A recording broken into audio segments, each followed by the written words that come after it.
we will all be born again. When the winter days are dead and we shed our silhouettes, we will all... Let us bow our heads in silence. Lord, you said, when two or more are gathered in your name, you would be in our midst. Behold this gathering and listen to our most fervent prayer of gratitude to you. On this memorable day, our moving up day from the advanced Casa of the Infant Jesus Montessori Center, Philippines. In the name of the Father, and of the Son, and of the Holy Spirit.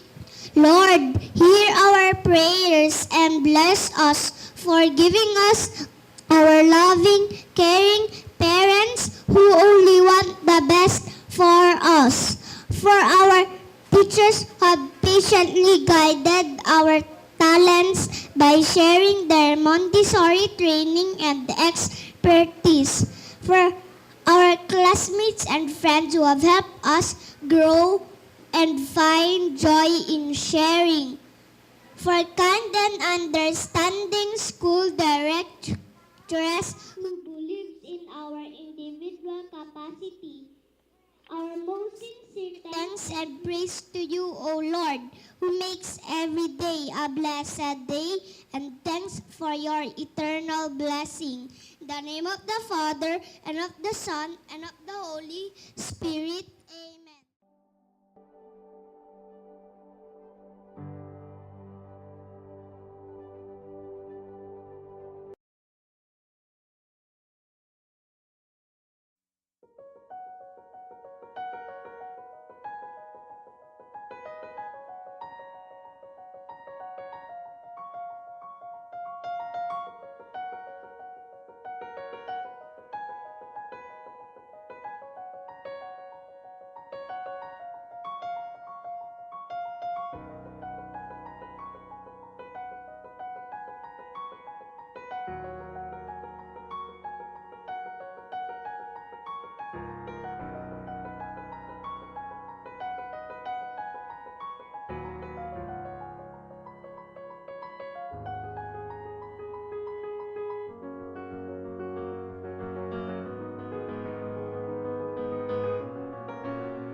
Dear parents, dear teachers, classmates, and friends, welcome to our moving up ceremony.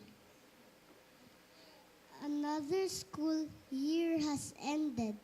I'm pretty sure we have learned a lot of things. I can still recall my first day of classes. I was then a stranger, but now I got lots of friends. I enjoyed touching the materials, which are toys and teachers at the same time. I am so thankful to my teachers and to Teacher Min for guiding me in my studies. to all who have been very supportive in developing my talents. Thank you very much. To my classmates and friends, I say it is nice knowing you. To my dear parents, thank you for enrolling me here. Dear God, thank you for the talents you have given me. Once again, welcome to our 31st Advanced Casa Moving Up ceremony. Thank you and good day to all of you.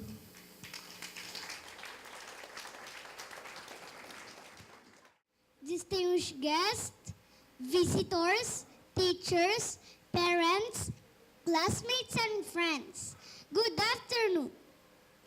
I am Stacy Margot P. Bueta of the Advanced Casa level of the Infant Jesus Montessori Center, Philippines, here in Lucena City.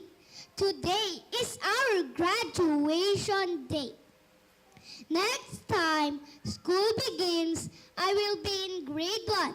I am praying hard so that my parents will enroll me at our Montessori grade school. I will still be a part of Teacher Min's big family, and I will really be at home. You know, Mom and Dad are smart. They know that every day many changes are taking place all over the world. That is why there are many new things to see, to learn, and to discover, which was not so during their times. The grown-ups say the world has become smaller. There are many inventions, so many changes during the past years. That is why they enrolled me in Montessori. They are preparing me for life in the best way they can. What has Montessori taught me? Plenty, not only reading, writing, and arithmetic. And it has changed me from a pampered baby to a child with discipline. Before, I just had to cry and pester the household, and I would get what I want. My baby efforts at discovering things for myself were considered panggulo, nakakainis, makalat. School taught me that is part of using my senses, and my inquisitive mind has to be fed with things to do. What a grown-ups call play is really hard work for me. I learned that everything has its proper place. Whenever I got materials to work on, I have to return them where they belong. I have made this a habit, so in the house I am no longer makalat. Of course, if you are no longer makalat in the house, people do not get upset, and surroundings are cleaner and more orderly. Day by day, I am growing up. My classmates have been teachers too in a way. They have taught me to share things, stories, food, jokes, and many more. Before, I only thought of myself. Now, I also think of others. There are many children all over the world. Some of them are like me, but some of them are different from me. But all of us share one thing. We have to protect Mother Earth and revere life. I have learned this in our cultural arts. So you see, cultural arts is not arte ng arte. It is knowing what makes the world a beautiful place to live in, and how good and loving God is to have created it for our home. Our teachers are all dedicated and caring, especially Teacher Elfie, inspired by Teacher Min's vision of a new child. She patiently guides our clumsy hands and wayward feet to the right direction. And now, my dear teachers, I would like to tell you that come next school year, I will be ready to face not only my classmates, but also students who come to enroll in our school. Because everybody has helped me to be a well-rounded Montessori child. Maraming salamat po at magandang hapon sa inyong lahat.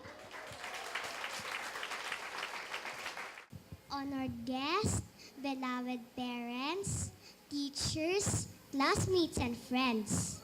As I stand here and see your faces, I can feel the beating of my heart. I'm scared and nervous. I'm just a small girl with a small voice. God hasn't finished with me yet, so bear with me. It was a red letter day when my parents brought me to enroll at IJMCP. From the prepared environment of my home and my loving family, I shifted to a bigger prepared environment, just right for my growing curiosity and needs, from shelter of loving arms that babied me to the point of intelligence. I came to know and learn from teachers who would not be swayed by our cuteness. So, what have we learned in our 3 years of stay here? Plenty. The walking and music exercises have taught us balance, which have coordinated our movements. We are more graceful now. The objects for our number exercises are interesting. There are many kinds of circles, many kinds of triangles. To think that we see them everywhere, every day, and just get to finally know their own names in school. I love cultural arts. Teacher says it's like a door that opens to a whole new world. I have learned about our place on planet Earth and our relation to plants, animals, and insects. Best of all, I can now read and comprehend. I know many long big words and short small ones. When I'm already in grade 1, the dictionary will be one of my best friends. I will meet more interesting words, and I can look them up in the dictionary. Oh yes, I know how to use one. This moving up day is the end of our baby days. This time, I feel a bit more grown up. I can take care of myself, do things by myself, with a little help from adults.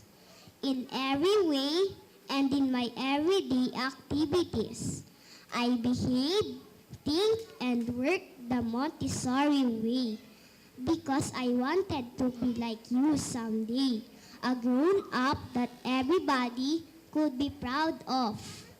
Thank you very much and good afternoon. Dear audience, you have heard my classmates speak about our Montessori Casa experience. All of us have felt the love and care of the adults around us.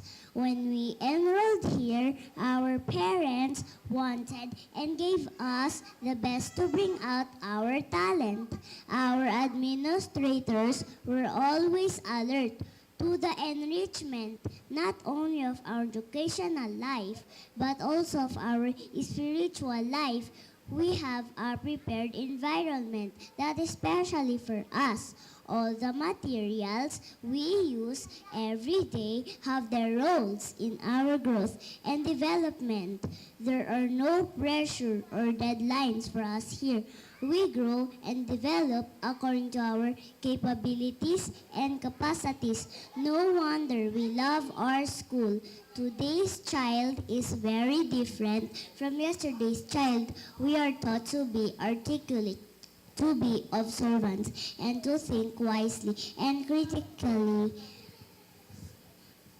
We see and get to know many things that could affect us. We listen to the radio, we watch TV programs, we see the movies, and read newspapers. There are a lot of things we learn from all those, like how to help others and how to help our country. All those bring home lessons taught in school in order to become effective Montessorians.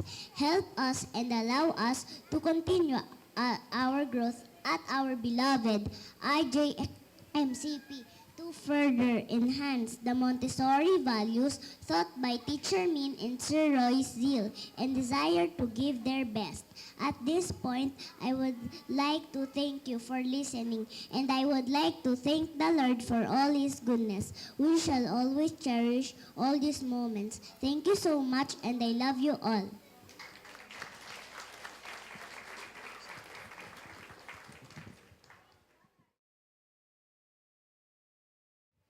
To our school administrators, principals, teachers, proud parents, and of course to our kids who are moving up today, my greetings of a wonderful day goes to each and every one of you. Today, let me share to you something I was raised to believe that college years make us. That college will determine if we will be successful or not.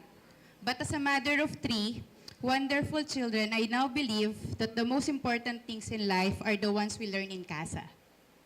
I am in another joyful phase of motherhood, more relaxed and laid back. When the kids were pretty much younger, my group of moms and I used to hang out after school whenever it was time to pick up our kids. Every time the school year ends, we often joke each other, "Hey, we are graduating from preschool to elementary school," and so on and so forth. Having all my kids to finish their respective school year is a huge milestone for me.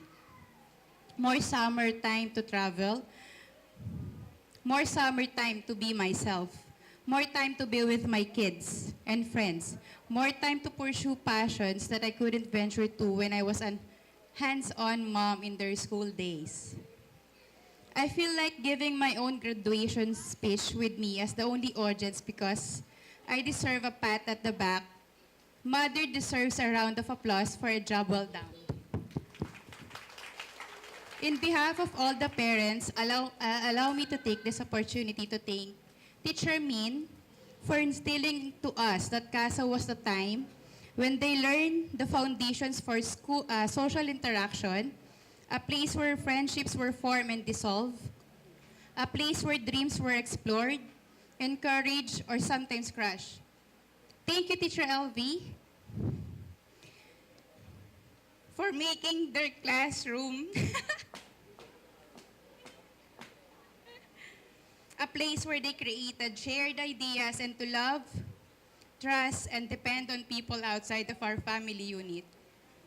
Those early lessons of you help them shape in their future adulthood, behavior, and development. Somewhere along the way, however, when they supposedly grew up, they will often forget the original lessons that once served them best. But they will always go back to the values they learned from you. To my fellow parents, let's give each other another tap on each other's shoulders for a job well done, for being hands-on to all the activities for surviving the year rounds, exams, presentations, events, and let's also include the occasional tantrums of our kids. Let's celebrate the fact that we stay as one in every step of the way. And to our dear children, be instruments of change for the better. Explore the word, make the right, responsible choice. Be meaningful in your lives, live for others, come back to Montessori. Attend reunions in the future, then and only then, perhaps that you can truly and sincerely say thank you to your teacher and school administrators who have brought you up well. Good luck and God bless you all. Congratulations and thank you, Infant Jesus. To our guest speaker, Dr. Chris Marbuela, to our beloved directress, Teacher Min, to our school comptroller, Sir Roy, dear teachers, staff, parents, and friends, a pleasant afternoon to you all. How short it can be that just 6 years ago, I have given birth to my dear firstborn, Chelsea Sarah. She has always been a bright kid, could do ABCs before her first birthday, could count, identify colors, and even do makeup tutorials by the age of 1. Yes, the kind of child any parent would ever wish for, as they say. I am truly a grateful mom. I can't believe that it is now time to move up to the next stage of your life, grade school. Yes, 3 years of being a Casa student flew just like that. It is true when they say that the days are long, but the years are indeed short. If there was a pause button on life, I could have hit it a long time ago, so I could keep my little one forever. Now, we are on through another milestone. Only this one involves a little bit of a change. It isn't just about growing up, but being a little grown up. I remember on the first day of school, Mommy and Daddy would carry my little princess to school because she was so pampered, and that I'm afraid she'd fall down or trip off. Leaving her at school alone with her classmates and teacher was always a struggle for me. Yes, a struggle, because I was not used to leaving her and keeping her away from me. I might have been a little overprotective, just like any parent. I was always scared that she'd run around with her classmates and fall down and get a wound or a bruise. But look at her now. She might be qualified to be one of the fastest runners in class. It's okay, Chelsea, because Mommy wants you to be a well-rounded person, which seems to be innate in you. Each day when Chelsea comes from class, I would always ask her how her day went. And what's your snack, my ate? I have always been very interested and amazed in everything she does. I am sure that all of us parents here feels the same. It was downright painful at times when she'd tell me she didn't go well in school that day.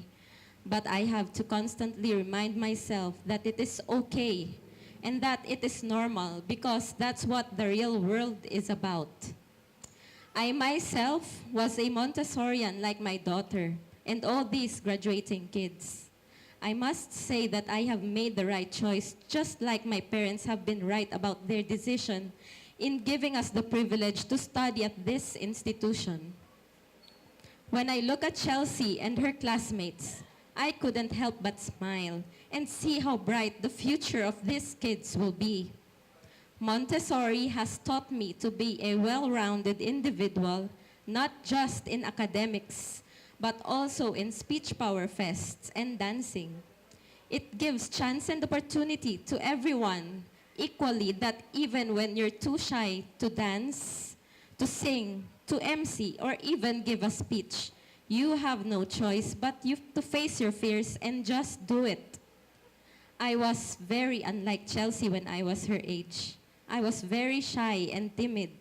My former teacher Joy can tell you that. I always had stage fright, and I despised the times when teacher would give me my speech every speech power fests, because that would mean I'd be facing a huge crowd again to deliver it. Trust me, kids, in the future, you would be thankful you had opportunities like this, because you'd certainly ace wherever you'd be in the future, because of the confidence the Montessori education has honed you for. You may never know what the future holds, but when I look at you kids, I can make a prediction. I can see a lot of future doctors, lawyers, engineers, nurses, leaders, and businessmen. I was one of the first persons who sat at those very chairs you're at now. We were a small class, and among the graduating students of Montessori's second batch. Some are already successful doctors now, engineer, bankers, and businessmen. I advise you all to dream big and make that dream happen. Just continue soaring and growing. Before I end, I just want each graduating Casa student here to keep these things in mind. That even in the most challenging times that are certainly coming as students, never forget that you have the power to change things. It all starts within you. Remember that you have a choice. Be brave. Know to say thank you, mommy, daddy, lolo, lola, tito or tita, for all their efforts in raising you. And remember this, always be kind because it will take you places. I am so excited to watch the next chapter of your lives unfold, my dear children. EJ, Wiley, Kalex, Jalen, Jerel, Patrick, Joseph, Janjan, Chelsea, Michaela, Stacy, Kendra, Alyssa, Aliyah, and Erica. Each and every parent here is as just proud as I am. Congratulations to all of us, and thank you very much. Madam Luz Viminda S. Tamani, President and Managing Director, Mr. Roy Tamani and children, Dr. Chrismar T. Buela, our guest speaker for today's Moving Up ceremony, Ma'am Jocelyn A. Maralit, our school branch head, Ma'am Elvira Linga, Advanced Casa Advisor, our dear teachers, the support staff of the school, our little darlings, Advanced Casa pupils, our dapper 8 boys, and lovely 7 girls, doting grandparents, fellow parents, ladies and gentlemen, good afternoon. Today is a very special day as we celebrate the children and their year. We likewise celebrate our children's experiences and times in preschool from their junior Casa, junior advanced Casa, and advanced Casa. It is the first milestone on our children's educational journey. This time, they leave the blocks behind, the little naps, as they prepare for the grade school education. My heart is filled with joy to see our children recognize the importance of education and believing in the power of their dreams. Our son, Patrick Olivier Gamaliel, started with Infant Jesus Montessori Philippines in San Pablo City as Junior Casa on June of 2015. This was the time my husband, Attorney Patrick, was temporarily assigned as the acting Register of Deeds of the City of Lucena. When Attorney Patrick was reassigned as the Register of Deeds of the City of Lucena, that was October of the same year, we transferred Patrick to Infant Jesus Montessori Philippines, Lucena City branch. When our son Patrick started preschool, there was much anxiety, which was a normal feeling for the child and the parents. We are pleased it did not take long time before our son developed trust in the teachers and the school environment. We particularly and strongly support the balanced school curriculum of Infant Jesus Montessori Philippines in its trust for the children to naturally acquire the competencies to develop holistically. The school offers academic, curricular, and extracurricular activities which are all aimed to prepare them for the real world. The monthly activities offered a wide range of opportunities for Patrick's growth and development. Patrick looked forward to these activities with much excitement and interest. These activities includes the Nutrition Month in July, the Araw ng Wika in August, the Speech Power Festival, English and Filipino, the birthday celebration of the school directress, Teacher Min, the celebration of Teachers' Day, the United Nations celebration in October, Christmas presentation in December, and the school founding anniversary in January. Learning is fun and memorable. AC pupils actual learning on things like numbers, letter, words, nature, and arts with emphasis on science, practical life, language, mathematics, and sensorial. Our graduates completed their school projects over the year. School time program took a role in our child's education while improving their literacy level and comprehension. These academics, coupled with a special event celebrated at school, contributed to the maximum harnessing and potentials and strong camaraderie among themselves. Education effectively promoted their physical, social, intellectual, including values formation, so that they will be ready for school. As parents, we are happy. We have entrusted our son to this school, and we appreciate the outcome of Patrick's day with IJ. We watched his personality unfold day by day and was amazed by his development. From being our baby, our shy little boy, he have transformed to a young man, confident and smart, ready to share his talents to the community. We thank the school, particularly the administration, under the able leadership of the school president and managing director, Madam Luz Viminda S. Tamani. To the teachers, Teacher LV, Teacher Jigs, and Sir JM, and to all their assisting teachers whenever they are not around, Teacher Cherry, Sir Edwin, we thank all of you for dedicating your time and effort to our children. We recognize your thoughtful planning and time invested in the lives of each and every children. The love you have for our children are evident in the results. We can say that the children are equipped to take the next part of their educational phase. We are confident that the school has given our children a great start in life. You have become our family. Most especially worth mentioning are the school support staff who did much to lend a hand to our son Patrick. I am referring to the school guard, Guard Leo, who keep our son company on occasions my husband, Attorney Patrick, was delayed in picking up Patrick, or my daily court hearing was extended and I was not able to come on time. We are thankful for the assistance of Ate Rona and Ate Crisa, who accompanied him to the comfort room during his junior Casa days. Kuya Jojo and Kuya Chris, who maintained the cleanliness of the school. We are extremely grateful to our support staff. And with much pride and happiness, I would like to commend all parents for their invaluable assistance to the school. We would like to thank Maria Wethel Herrera Lim for her considerable time and effort devoted to our school moving up ceremony to ensure success and to make this a memorable one for all of us.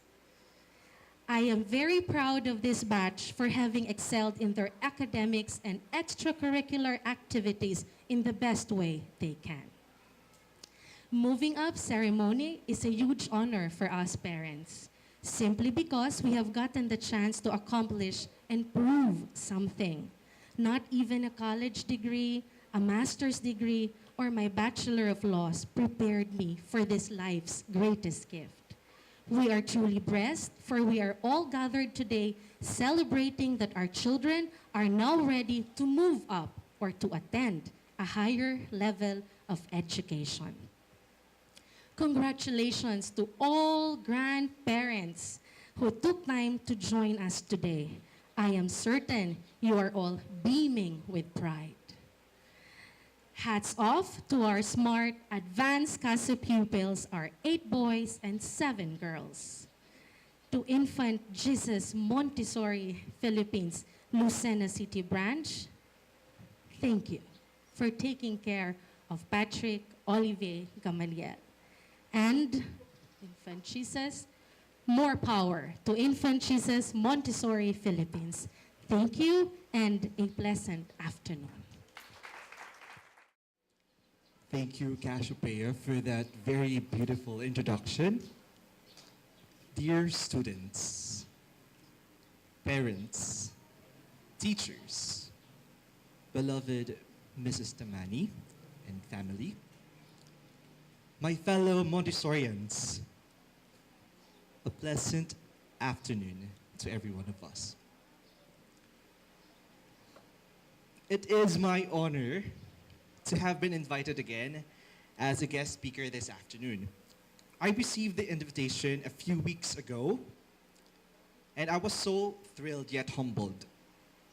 It's always nice to come back to where you came from, a place where it all started.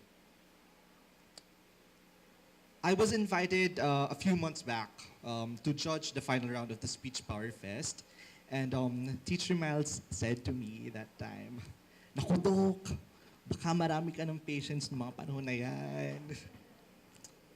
Teachers, I will always make time for this school.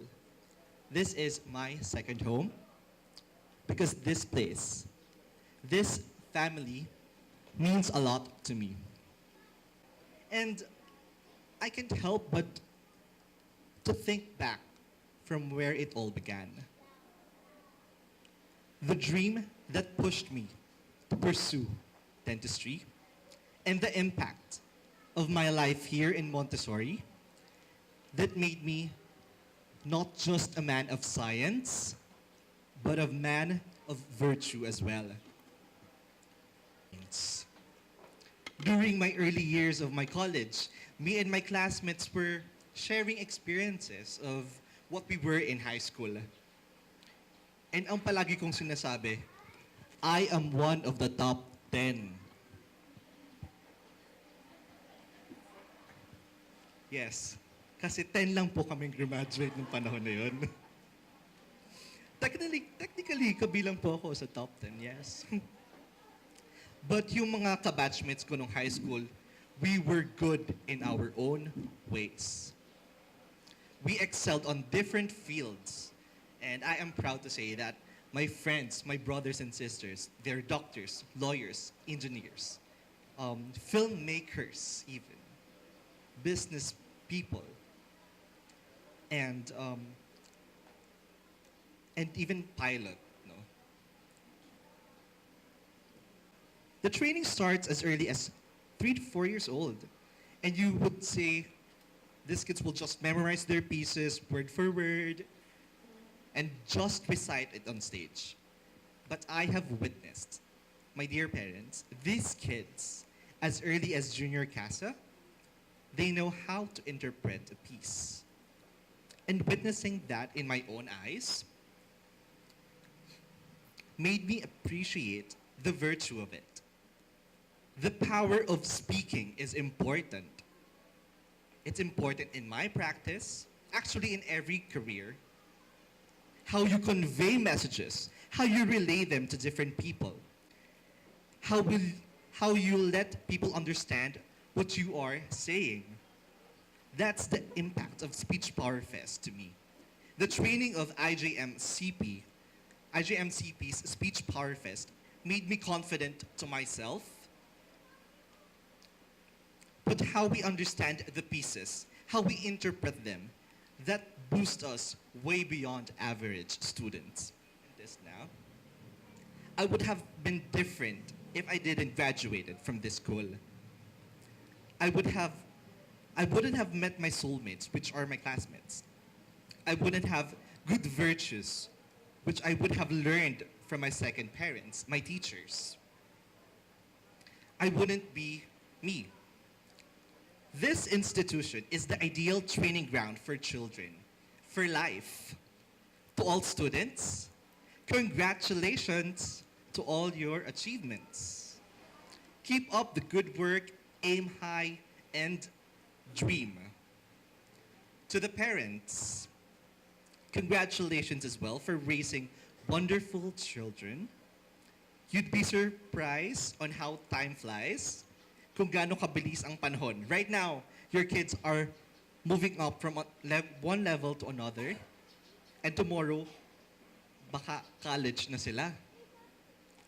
Choosing their path, chasing their dream. I know it's a little bit scary, my dear parents, but your children are in good hands. I would like to close my speech with a quotation. You can design and create and build the most wonderful place in the world. But it takes people to make the dream a reality. Do you know kung sino nagsabi nun? It was Walt Disney. Have a great afternoon, everyone. Thank you very much.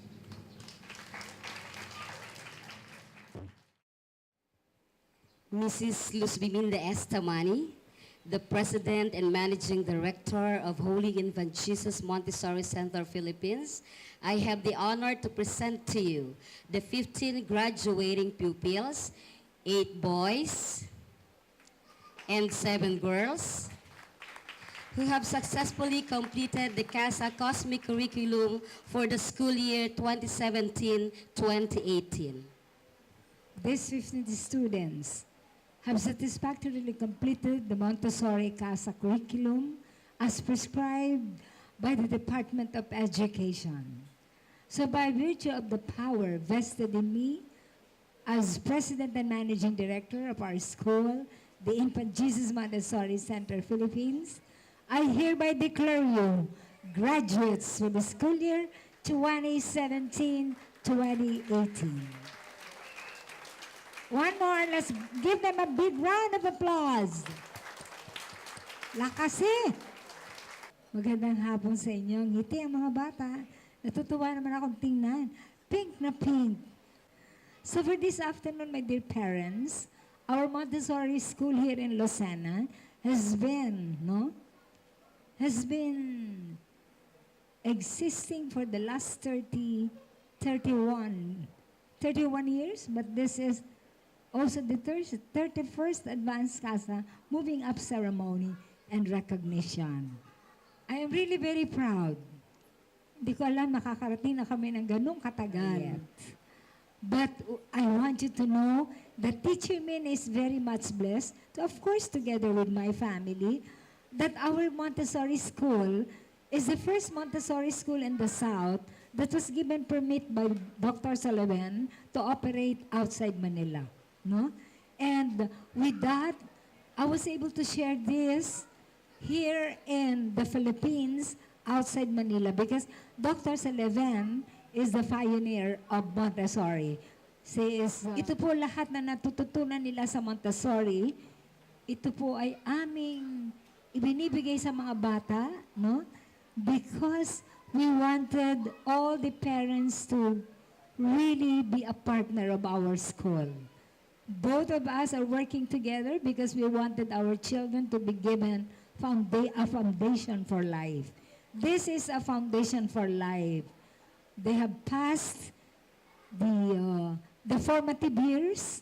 Nakikita ko kanina dito si Patrick, yung mami niya na dito. I remember the time si Patrick na who has a pinky, cheeks. Nag-aral si Patrick sa San Pablo. Sabi ko nga nun, the mother was explaining to us that the child, he said it, I think for just a few months or about a year, but now, Patrick is very much behaved now. Na-transform na siya into a young little boy. Patrick, tumayo ka nga, tingnan kita. Wow, si Patrick naman, natutuwa ko kasi galing siya sa San Pablo. Ako'y tuwang-tuwa kasi pag pumasok siya sa aking kwarto, talaga namang si Patrick ay pupuntahan niya ako sa aking room. Ngayon, si Patrick, lalo nang na-behave. Patrick, are you now ready for grade 1? The way I look at it, you're now ready, right? Wow! You see how he nods his head? Yes, Teacher Min. Will you say it? Yes, Teacher Min. Wow, nakakatuwa siyang sumagot ngayon. Okay? Mga mami, ako po I really feel blessed kasi you have chosen our school for your kids. Nang hakapanghinayang po kung sakaling hindi niyo sila nabigyan, no? Nabigyan ng chance na pumasok sa aming school. All those activities that you have heard from the speakers, the parent speakers, the children, all those they have been doing here in the school. And I'm sure all this, as what all the speakers have mentioned, ito po ay madadala nila hanggang sa sila ay maging very successful sa kanilang pag-aaral at in their lives. Let's be amazed that the parents who have been satisfied already, and satisfied of choosing our school, was able to speak about really the beauty of Montessorians, the beauty of Montessori system of education. They can call their children really a true Montessorians. So for tonight, I would like to make you recall that another year has passed. Well, a whole school year of laughter perhaps, and tears, experiences, and many more. All these lessons that they learn inside the classrooms are all the same, but all these are lessons for life. Ito sana ay matatandaan lahat ng ating mga magulang because we've been partners. You can also guide them as they grow up. Not only during Casa, but as they grow up and they go to high school, we can always be helping each other so that the total personality of our children will really be complete and be developed. And I would like kids, gusto ko alam ninyo na lahat ng itinuturo ni Teacher LB, si Teacher LB is a very patient teacher, and I know from the way you talk and deliver your speeches here, I know that you were trained by Teacher LB very much. Gusto kong ipaalam sa mga parents na kami po ay ang aking mga teachers sa Montessori. It is not only Teacher LB who is getting so much of the training from our school, but every summer, all our teachers are being given the chance to attend all the seminars, but we concentrate on Casa. So for Casa, Teacher LB, if I could recall, Teacher LB has been with us for the last 35 years, is it? Teacher LB, is it 35? Shall we give a round of applause to Teacher LB? But she looks very young, is still very young. Alam mo, Teacher LB, I was watching them dance, no? And move their welcome song. It has improved a lot. Nakita ko yung kanilang movements, the refinement of the boys, even the boys. They were very refined and I was amazed. Sabi ko ba, ayos na ayos na mga bata ng Lucena. Ito yung mga kitikiti. Sila yung pumupunta sa aking room when they had their entrance exams. They were interviewed in my office. I tell you, they went up and down on my sofa, and you could see that they were even hiding under my table, but this time, they are much behaved. Di ba mga bata? Ang dami nilang mga palabas sa kay Teacher Min, sa kanyang opisina, lahat may mapapunta sa CR, pupunta ako dito. They don't like to listen to Teacher Min, but the parents are the ones really excited because they wanted that their kids will be accepted in our school. But the modern trend of interviews is no longer the way it was interviewed before. Pabayaan nyo na lang, pinapabayaan ko yung maglulundag dyan sa harapan. Because all this, from their movements and from their simplicity, and when they are in their unguarded moments, you could see what kind of personality that they have and how our teachers will help them develop.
wonder good things you give us. Then we'd lift them up and give them back to you.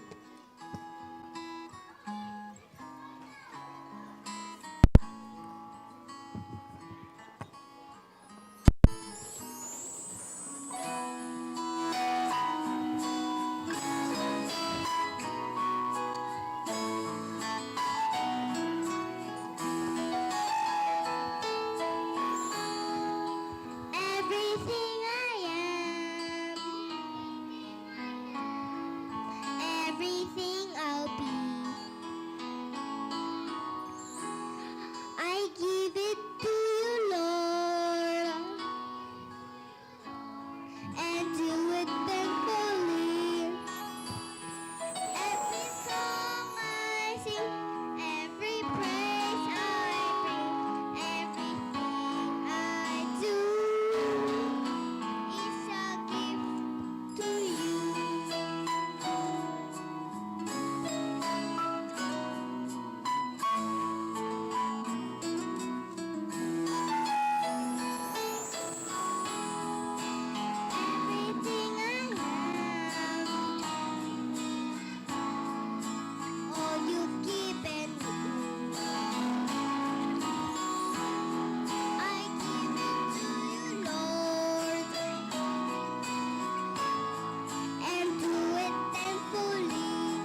heard the speakers whose inspiring talks and touching messages moved our hearts. In a few minutes, the 15 of us who have been proclaimed graduates will march out of this dear school, except for some special words. This afternoon will be another of those happy moments that will be cherished forever. Dear adults, we are like plants, the children whom you have brought to the light. These seeds of love you planted in fertile soil, you watered with loving care, we need time to grow, to be strong, to flower. We need your constant guidance, patience, and understanding, your prayers and your examples, and your faith in us. That will be the sunlight and the water that will make us flourish. We see you as adults, as our parents, as all wise. Continue to see Jesus in each and every one of us, that we may grow in knowledge and goodness, in loving and living the Montessori ideals. We are all serving and loving not only our fellow creatures, but most importantly, God. To all of you who are here with us today, thank you and God bless you. Good day.